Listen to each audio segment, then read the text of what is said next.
Hello everyone, this is Ryan from Little Roadie Wargaming for a hobby update vlog. There's going to be a slight break in some of our normal content. We have not been able to film anything for the past 2, maybe 3 weeks because we had some flooding issues where we normally film. And for the next week and a half, I'm going to be going on vacation. So just wanted to film this so that we can keep some content up there, keep everyone in the loop as far as what's going on. We are working on more stuff. We've just hit a bit of a snag.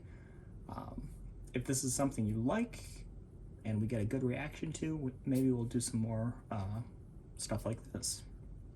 But I just wanted to share with you what I'm currently working on, what's currently on the hobby table.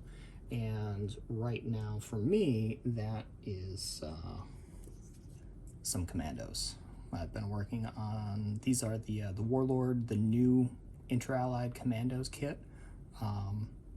They're a lot like, their 8th Army, their airborne kit. They're easy to put together, quite a few options. And if you grab some stuff from the other kits, you can do some interesting kit bashing like this. So I grabbed the arms from the 8th Army kit because I'm trying to work on some more dynamic posing and some better basing each year. I feel like I get a little bit better at it. I was pretty happy with how my 8th Army came out. So got this firing pose with the Bren, which I really loved from the 8th Army kit, and I'm just going to be slapping a little bit of slate on the base to give him a nice firing platform. So this is actually one of the engineers, and the reason I'm working on the commandos is every year I try to do a new British Army. I started off with regular British Army, which you've seen on the channel. The Airborne were the next year. You've seen those have been on the channel. And last year was the 8th Army project, which you can see the whole thing in the Army showcase that was posted a while back. I tried to do a historical platoon so that it can be used for both bolt action and chain of command. So right now I'm working on one of the Royal Engineer squads. So I've already got the flamethrower done, and I have some of the other engineering elements, such as the minesweeper.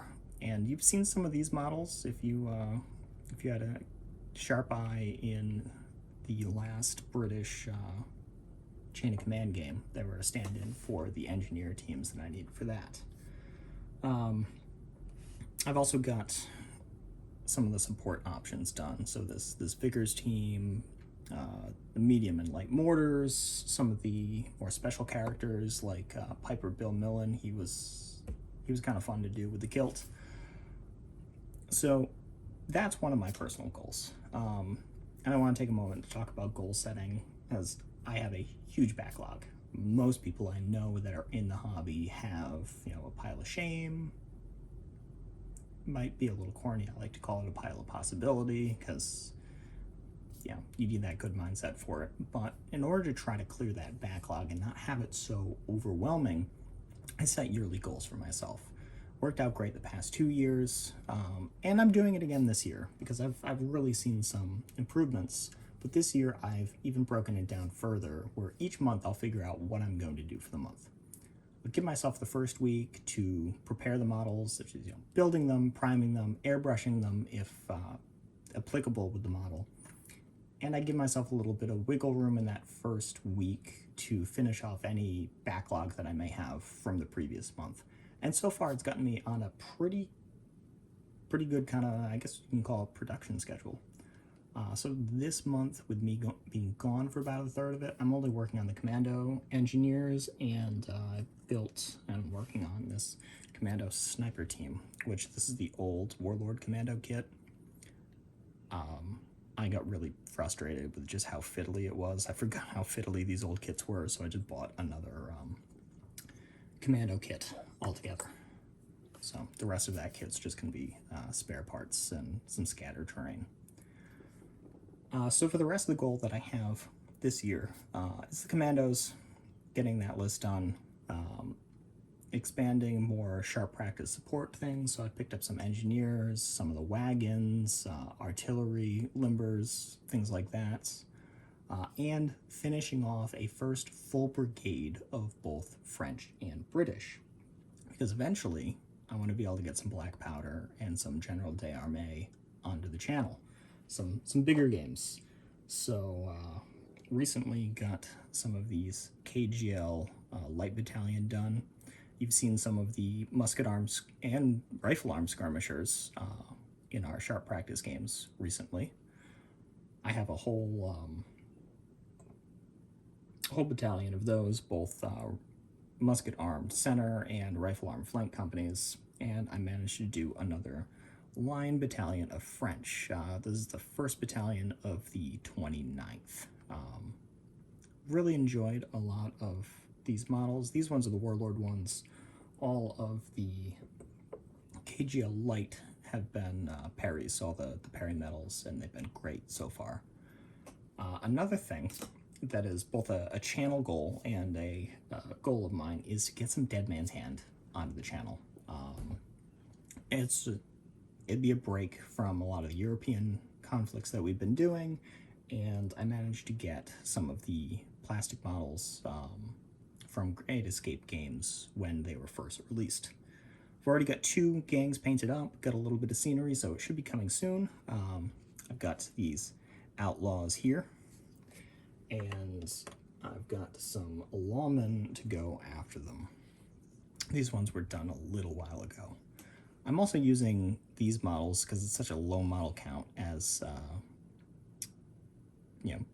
the opportunity to try out some new stuff. So a little bit of weathering powder and, if it'll focus, trying out some new leather techniques, although we focused so far, and you can get the dog hair on camera. But some different, more realistic leather techniques that Vallejo put into some of their leather kits, and I've really liked how they've come out so far. With Dead Man's Hand, you need some livestock. So some nice terrain to be put onto the board, and it's also something that we can use in sharp practice as well. Got some chickens for the dastardly French to run off with and toss in a pot. And for some more terrain for Dead Man's Hand, managed to pick up one of the Renedra kits, and this was really easy to put together. Really happy with how it came out. Super simple, just a lot of dry brushing, a little bit of some technique for how I do some of the old weathered wood, and once again some more weathering powders. Had a lot of fun with that.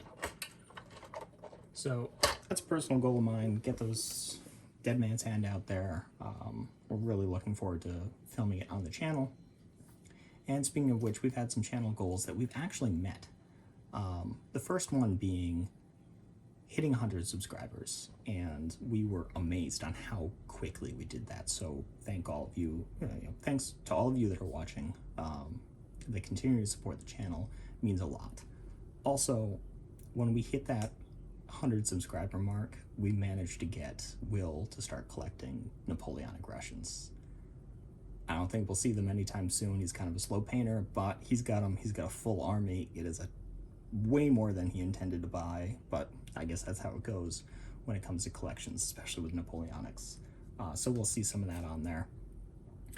We're working on some new boards. We're actually building, or going to be building, a new gaming table with some under table storage, because we've just got a lot of stuff. We're working on a lot of stuff.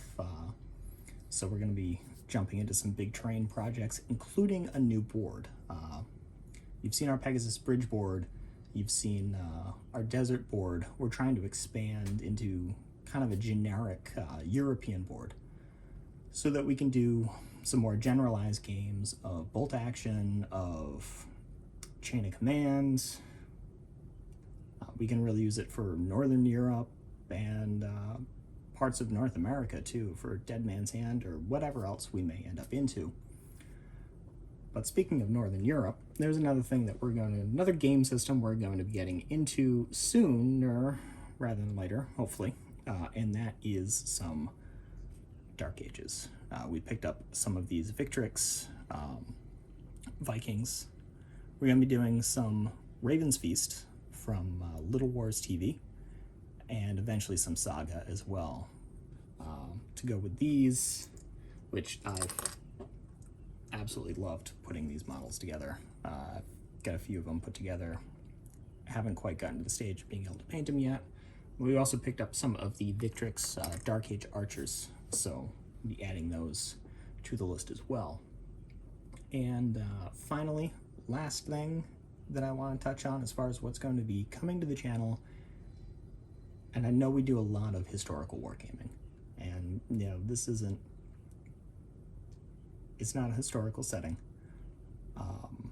but it's kind of the history of what got Will, Ted, and I into stuff like modeling, into this kind of greater nerddom, into this niche community. And that is, don't worry, it's not another sci-fi gaming system that we won't talk about, but it is Star Wars Legion. This is kind of becoming a bit of a passion project.